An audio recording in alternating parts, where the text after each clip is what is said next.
What up, y'all? Welcome back to another episode of the Rolling the Bomb Podcast. I'm your host, Zach Moyer. We just wrapped up Championship Sunday at Phoenix Raceway live here in Phoenix. What a weekend, what an experience. Can't wait to kind of talk to you guys about it at the end. Um, but Kyle Larson is your 2025 champion. What a late race ending. The championship came down to an overtime finish. It all started when the 24 car blew a tire with 3 to go. Hamlin was going to be in position to win this championship. But then we had pit stops. Larson takes 2 tires, like a couple other guys did. Hamlin goes with the 4. Hamlin lost multiple spots. He restarted 10th. Larson restarted 5th. And Larson just had a better 2 laps than Hamlin on those 2 tires. He had a great first 1 and 2 in the restart. There was clear track for him. He wrapped the high line. Hamlin got stalled out on those final couple laps. On the bottom, we thought maybe he could do what kind of Corey Heim did, was really wrap the bottom, but he just kind of got stalled out there. I think he was like put 4 wide at once there, and Larson just crossing the finish line ahead of Hamlin. And Kyle Larson is your 2025 champion. It's just so weird, guys. It was just such a mix of emotions. But I want to talk about Larson before we get to Hamlin. Larson, I was seeing on stats that he was the one to win the champion. He won the full season format, right? So I guess you got to give him credit there. I guess the most deserving champion won, right? Now, everyone talked about the slump that the 5 has been on. Larson's last win was in March. I guess it was in May in Kansas, the spring Kansas race. And Larson comes out of this race and he finished 3rd or 2nd and still didn't win a race. But he's your champion, right? We talk about all this slump and like the way that Larson's running isn't normal for Larson, but Larson still wins the championship, right? It's just such a weird thing. We can talk about, how bad Larson has running since the Indy double with the Coach 600 and the Indy 500, but Larson won the championship, right? It's such a weird feeling like it doesn't matter what you did last weekend at Martinsville or the past 5 to 10 weeks. It matters if you can get to this race, anything can happen. And that's what we showed. And what we saw. Larson blew a tire and was at stage 3 and came back, got his lap back, and then just luckily a caution came out from his teammate, blew a tire, and then the pit strategy worked his favor. And Larson's the champion. It's just the wildest thing, guys. It's one of the wildest things, man. It's just crazy how the sport can change, man. So congratulations to Larson. You're a 2-time champion.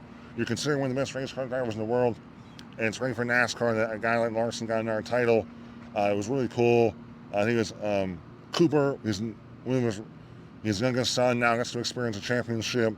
His kids get to experience a championship. So it was cool listening to his interview, all that.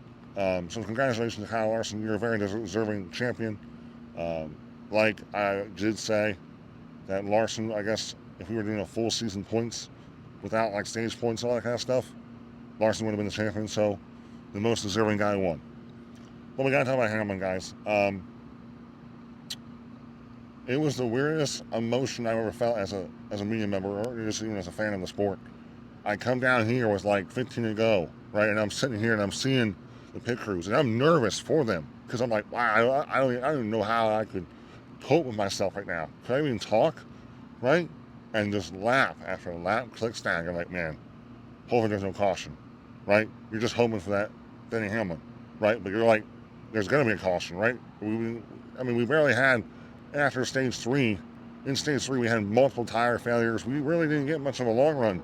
Besides stage 1 was our longest run. And laps go by. We're in 5 to go. So, this is going to happen. Kyle Larson's going to win the championship. Not Kyle Larson. Gosh. Denny Hamlin's going to win the championship. And then boom, the caution comes out. 3 to go. Pit stops. Hamlin takes 4. Larson takes 2. Doesn't work over Hamlin. Doesn't get a good restart. And Kyle Larson is your champion. It's some of the weirdest emotion. Sorry, guys. I'm just watching this car rip around here. It's one of the weirdest emotion, guys.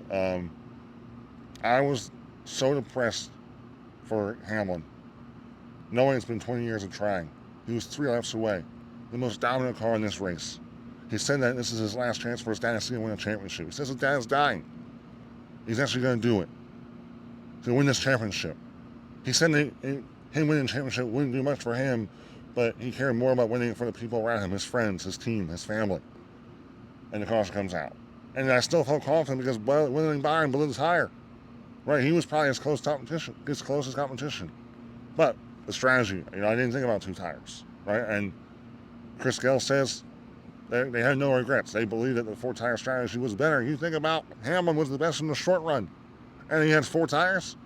It's game over. But I just think the restart. Hamlin kind of got hung out on the bottom, and Larson just the top rolled, and that's where he was able to get.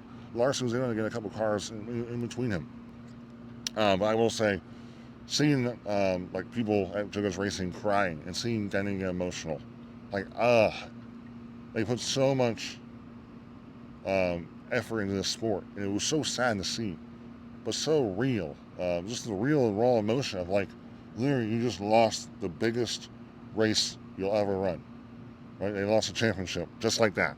They went from, oh my gosh, we're gonna win this championship, to then bing, we're not even the champion. Right? Such a wild swing of emotions. And I do want to read this one quote Denny Hamlin brought up. In his media press conference, he said, "In this moment, I never want to race a car ever again. My fun meter is pegged." And a lot of people were saying that Denny Hamlin sounds like Carl Edwards. Carl Edwards retired from 2016 season. Carl Edwards at Homestead, Miami, was the most dominant car. Was going to easily the most deserving guy in that race to win that championship. He tried. In 2011, he was so close. Lost to Tony Stewart by a tiebreaker. A late race restart for Carl Edwards. He gets wrecked. Loses the championship just like that. And here, Hamlin, 20 years of trying, was in position. Caution. Pit strategy doesn't work out. Boom. Bad restart. Hamlin's not your champion. And I know Hamlin signed another 2-year deal, man. I think he'll race, right? I think, but I agree. I don't say I agree. I can't sit in Denny Hamlin's shoes, but it's probably hard to go run another season after what just happened tonight to you. I think Denny Hamlin said, during his media press conference that he was numb, super, super numb. Yeah. I'm going to be curious, what he says in this podcast after a couple days. He does have the banquet coming up here. I didn't want to bring up now. We'll move on to William Byron, and then we'll move on to Chase Briscoe. Kind of how we'll do it. And then we'll just kind of talk about the race as a whole, because there's a lot in this race, guys. Not really good. If I try to bring everything down about this race, I feel like it'd be a messy podcast. I'm trying to make this a little more neat. William Byron, I think, was the second best car in this race. He won stage 2, finished top 5 in stage. No. William Byron won stage 1. He finished top 5 in stage 2. Was right there. He actually led laps in stage 3. Was in position there, right? He was leading with Hamlin with Blaney charging him down. We have a pit stops with where there was a caution. I think for the 44. Yeah, with 34 to go, there was tired out with 44. All 4 of the playoff guys, they pit. The 19, the 5, and 11, 24, they come out like that because the 19 and the 5 took 2 tires, and the 19 gained 5 spots, I believe, and the 5 gained 11 spots. Wild, guys. But on the restart, we saw 4 wide. 4 freaking wide for a championship, guys. Was absolutely insane. That was this is awesome. And Hamlin was the one that came out the leader of the race. And if that's the way Hamlin want to win the championship, because after that he led the whole way up until 3 to go, and then that's how we already talked about the way the restart, everything played out, didn't work out. He lost the championship. That was right there where Byron lost the lead, lost control. Larson ends up. Byron ends up blowing a tire with 3 laps to go. Byron, after blowing that tire with 3 to go, in the media press conference, he did go to Denny and apologize. He said, "I'm sorry, bud." And a lot of people were wondering why he apologized. to Denny Hamlin. And he said, it just doesn't seem right, you know. He had beat us, and we were running second, and it's 4 laps to go. And you're going into the wall because a caution. I don't want to be that guy. That sucks. I guess it was. I think it was 4. I guess it was 4 laps ago. It was 3 or 4 when I saw it. That was a class act by Byron. Byron was, I thought, the best car besides Hamlin. I mean, Byron led 52 laps, man. Byron led 52 laps in this race. Denny Hamlin led 208 laps in this race. That just shows you how good Denny Hamlin was. Another year where Byron comes. This is his 3rd straight year making the Final Four, and comes up short again. But Byron's very young, and they're just showing on a consistent basis that they can make the Final Four. One of these days, you're going to be able to break through and win the championship, right? But congrats on Byron. I did ask both Chase Briscoe and William Byron if they're able to walk away from this race feeling like they left everything out there, and they were able to walk away saying, I did everything I possibly could that was in my control. Yeah. There was 9 cautions and 52 laps in this race, guys. Woo! And then Chase Briscoe, man, what a freaking race. Chase Briscoe said he raced one of the best races, if not the best race of his career, he said. He was all over the place. Flat tires. I don't know how many flat tires the dude freaking had. I think it was 2 or 3. Had one in stage 2, and they came back, right? They came back and finished top 10 after having a flat tire in stage 2, and then stage 3, another flat tire, lap down. They said, I think they said under caution he had a flat tire. He got a flat tire because he ran over something. I'm not sure it was a brake rotor or what. He was all over the place. All over the place. Didn't lead any laps in this race. If I look where he finished in this freaking, I think he finished 3rd in the championship because of Byron's flat tire. Chase Briscoe finished.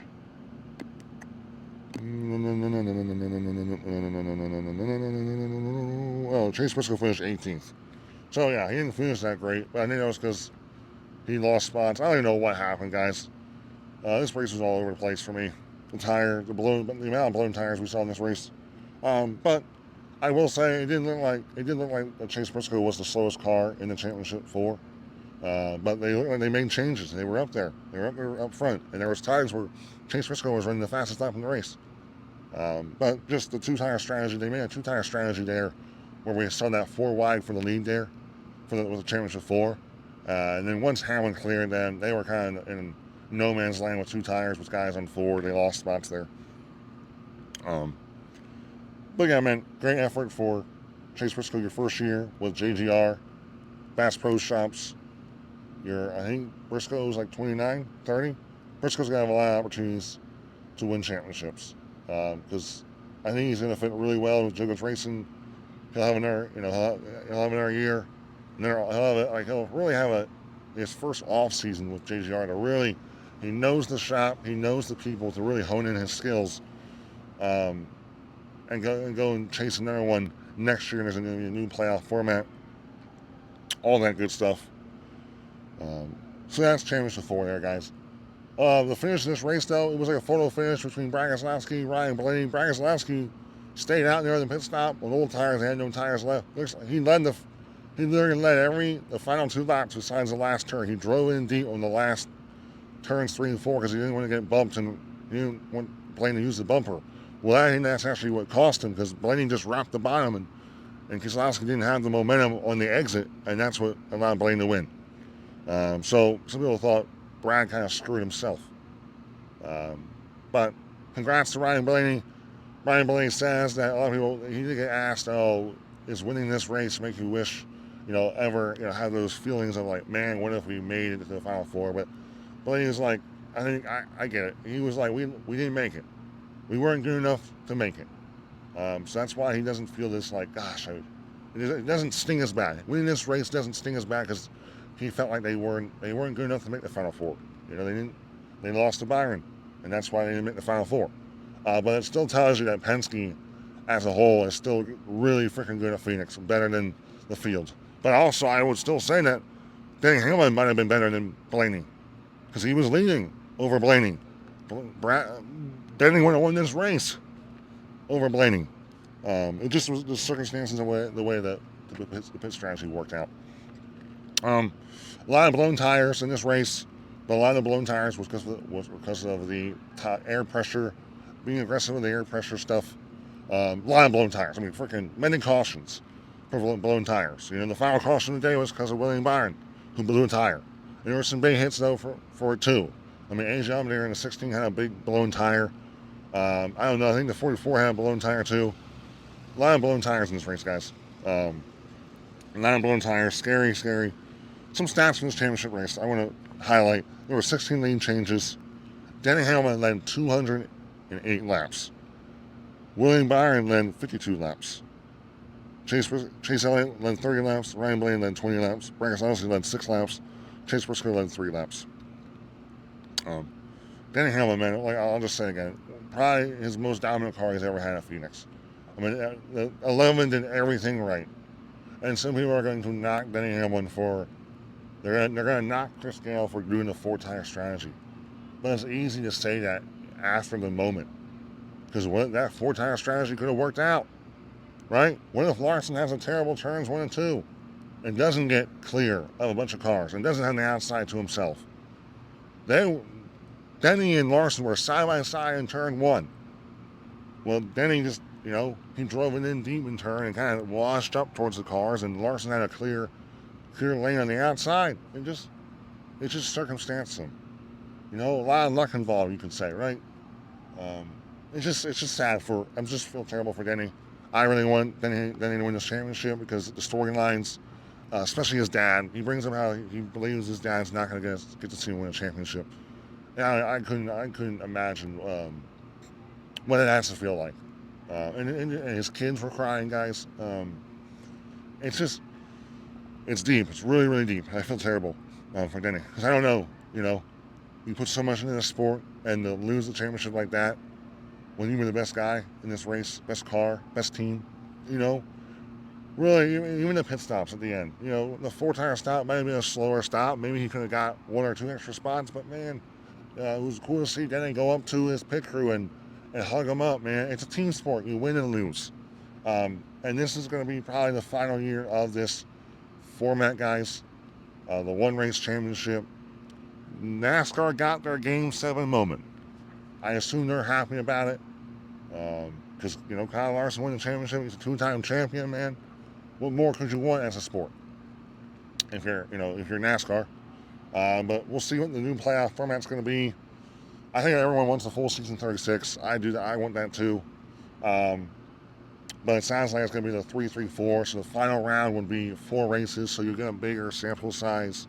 So I like that. But there's still the possibility of, something happening to a guy where he gets wrecked out. Because I know Talladega would probably be one of the races in that final 4 of tracks, right?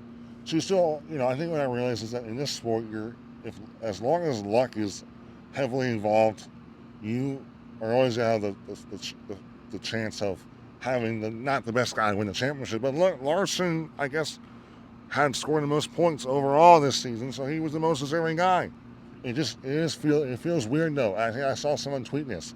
Larson is the most deserving guy, but the way this race went for Denny Hamlin makes Larson feel like he wasn't the most deserving guy. Such a weird feeling, guys. Such a weird feeling. This is it. This is the final race of the year. Let's just look at some, Ryan Blaney wins. Congrats to Ryan Blaney. And we already kind of talked about him. This is his 4th win of the season, I believe. So that's great for him. I think it's 3rd or 4th. Brandon Keselowski, 2nd. Kyle Larson, 3rd. Joey Logano, 4th. 5th, Kyle Busch. I think this is one of Kyle Busch's only top 5s in the season. Besides maybe Coda. I don't know. Awesome for Kyle Busch. 6th, Denny Hamlin. 7th, Josh Berry. 8th, Michael McDowell. 9th, Ryan Preece. 10th, Chase Briscoe. Christopher Bell, 11th. I'm just gonna scroll here. I don't want to go too far. Nothing really that notable for finishers. I guess for all those blown tires, only one car was out. I guess Bubba Wallace had brake issues, power issues. He was done. But yeah, overall, I'm trying to think. I'm missing something. I guess this championship was 24 years to the date of when Hendrick Motorsports won their first championship. So that's really, really cool. This is Hendrick Motorsports' 15th championship. What was really cool is they did a toast for John Edward. They all gave out media members beers if they wanted one. I did ask for a Busch Light. That was what they were handing out. I don't like beer. I think it tastes like medicine. But it was cool to be a part of that. John Edwards passed away earlier this year. He was the PR guy for Kyle Larson. He was most notably the PR guy for Jeff Gordon. So really cool for that. That's a cool story. It's the team that John was a part of winning the championship. John was a part of that 2021 championship.